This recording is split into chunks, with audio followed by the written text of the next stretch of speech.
College লাইফে বন্ধুদের সঙ্গে আড্ডা মজা একদিকে, আরেকদিকে রয়েছে ডেডলাইন, অ্যাসাইনমেন্টসের চাপ, পরীক্ষার চাপ, রয়েছে কেরিয়ার গড়ার প্রেশারও। সব দিক সমান তালে সামলাতে গিয়ে অনেকেই হিমশিম খায়। পরীক্ষার সময় অনেকেই উদ্বিগ্ন থাকে, আর একেই বলে এক্সাম ফোবিয়া। কিভাবে হয় এই এক্সাম ফোবিয়া? কোন কোন কারণে হয়? কি এর সিমটম? এর থেকে বাঁচারই বা কী উপায়? আজকের ক্যাম্পাস কনভারসেশনসে আমরা আলোচনা করব এই বিষয় নিয়েই। তাই আজকে আমাদের topic how to deal with exam phobia. Ma'am, আপনার থেকে জানতে চাইবো যে ছাত্র জীবনে আমরা প্রতিনিয়ত যে সমস্যার সঙ্গে ডিল করি তার মধ্যে অন্যতম হচ্ছে পরীক্ষার চাপ, অর্থাৎ এক্সাম ফোবিয়া। তো ঠিক কী কী কারণেই এক্সাম ফোবিয়াটা হয়? আসলে প্রতিদিনের যে চাপ থাকে তার থেকে পরীক্ষার সময় চাপটা অন্যরকম থাকবে বা বেশি থাকবে, সেটাই তো স্বাভাবিক। কিন্তু সবাই ফেস করে কম বেশি, যেটাকে আমরা এক্সাম স্ট্রেস বলে থাকি, সেটা কিন্তু সবারই থাকে। এবার তার মধ্যে অনেক সময় এটা কারো কারো ক্ষেত্রে খুব বেশি হয়ে যায়, এতটাই বেশি হয়ে যায় যে তারা ওটাকে ঠিক করে ডিল করতে পারে না। তার ফলে অনেক সময় তাদের পারফরমেন্সটাও খারাপ হয় এবং তার ফলে পরীক্ষার ওপর একটা ভীতি জন্মায় এক ধরনের। তো তার ফলে সেই জিনিসগুলোকে আসলে বলা হয় এক্সাম ফোবিয়া, অনেকে বলে থাকে। এক্সাম ফোবিয়া যেটার কথা এতক্ষণ বলছিলাম, সেটা হলে অনেকের মধ্যে বিভিন্ন রকম শারীরিক সমস্যা দেখা যায়। কারোর মাথা ঘোরে, বমি বমি ভাব লাগে। তো এই রকম প্রবলেম যখন স্টুডেন্টসরা ফেস করে, সেক্ষেত্রে কী করণীয়? আমাদের না এটা আসলে একটা অ্যাংজাইটির রেসপন্স হয় বা স্ট্রেসের রেসপন্স। আমরা যখনই খুব বেশি স্ট্রেসে থাকি বা অ্যাংজাইটি তৈরি হয় স্ট্রেসের জন্য আমাদের মধ্যে, তখন আমাদের শরীর এরকমভাবে রিয়্যাক্ট করে। তার ফলে কি হয়, যেমন আমাদের এই ঘাম হওয়া অত্যন্ত বেশি, অনেক সময় মাথা ঘুরতে পারে কারো ক্ষেত্রে, কারো হাত পা কাঁপে। হ্যাঁ, এই সবকটাই হচ্ছে অ্যাংজাইটির সাইন।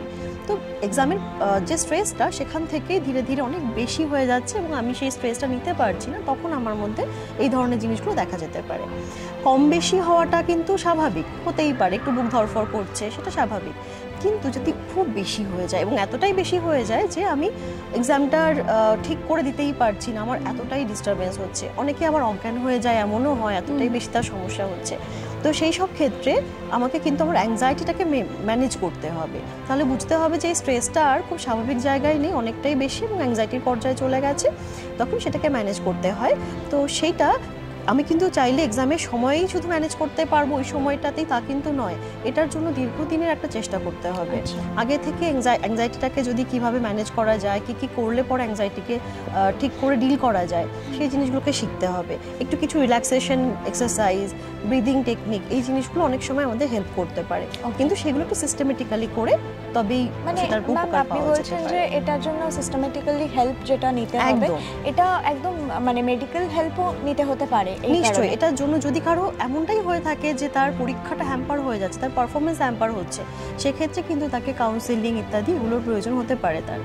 ম্যাম, একটা জিনিস, সেটা হচ্ছে আমরা পরীক্ষার চাপ কতটা হ্যান্ডেল করতে পারছি, কতটা মানে সুস্থ থাকতে পারছি, সেই অনেকটা নির্ভর করে আমাদের অভিভাবকদের ওপর, বাড়ির যে গার্জিয়ানসরা আছে তাদের ওপর।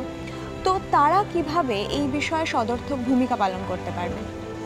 আমার মনে হয় যে কারো ক্ষেত্রে ক্রিটিসিজম খুব একটা নেগেটিভ এফেক্ট ফেলে, তো সেটা যদি আমরা না করি, যখন পেরেন্টদের ক্ষেত্রে আসছে বিষয়টা, তারা যদি নেগেটিভ কমেন্ট না করেন, ক্রিটিসিজম না করেন এবং ভয় না দেখান। অনেক সময় ভয়টাকে মোটিভেশন হিসেবে মনে করা হয়ে থাকে, কিন্তু আসলে ভয়টা তো স্ট্রেসই ক্রিয়েট করে। তো সেটা না করে আমরা কনসিকুয়েন্সগুলো নিয়ে আলোচনা করতে পারি সেখানে, এবং কোথাও গিয়ে একটা মোটিভেট করা বা পজিটিভ কথা বলা যে এটা করলে এটা হবে, এই ধরনের কথা বলা অনেক বেশি হেল্পফুল সেই ক্ষেত্রে। এবং ম্যাম, অনেক গার্জিয়ান আবার তুলনা করে একজনের সঙ্গে, তো সেটা কতটা এফেক্ট করে? নিশ্চয়ই ভীষণ ভীষণ, সেটা খুব ডিমোটিভেটিং হয়ে যায় সেই তুলনার জায়গাটা। সেটা যদি যতটা সম্ভব এই জিনিসগুলো বন্ধ করা যায়, ততই কিন্তু ভালো। আরেকটা জিনিস ম্যাম, সেটা হচ্ছে যে কোনো পরীক্ষায় সফল হতে গেলে পজিটিভ মাইন্ডসেট থাকাটা খুব দরকার। তো ছাত্রছাত্রীরাও ফোবিয়া কাটিয়ে পজিটিভ মাইন্ডসেট বজায় রাখার জন্য কী করবে? পজিটিভ মাইন্ডসেট সবসময় তো শুধু ভালোটাই ভাববো, সেটাই কিন্তু পজিটিভ মাইন্ডসেট নয়। অনেক সময় আমি শুধুমাত্র এই মুহূর্তটায় রয়েছি, আমি সামনেরটা নিয়ে বেশি ভাবছি না, কি হবে, সামনে কি আসতে চলেছে, আমি সেটা নিয়ে বেশি ভাবছি না। এটাই কিন্তু পজিটিভ মাইন্ডসেটের কাজ করতে পারে। আমি শুধু এই মুহূর্তটাই ফোকাস করছি, এখন আমার এই পড়াটা রয়েছে, আমি এটা করতে চাইছি, এখন আমি শুধু সেটাই করলাম এবং আমি সেই জিনিসগুলোকেই শুধু পরীক্ষার সময়টাও সেটাই মাথায় রাখলাম যে আমি এখন এটা করতে এসেছি, আমি এটাই করছি। এরপরে কি হবে, কতটা নাম্বার পাবো, আমি যখন সেটা ভাবতে থাকি তাহলে ওটা অনেক বেশি খারাপ এফেক্ট করে।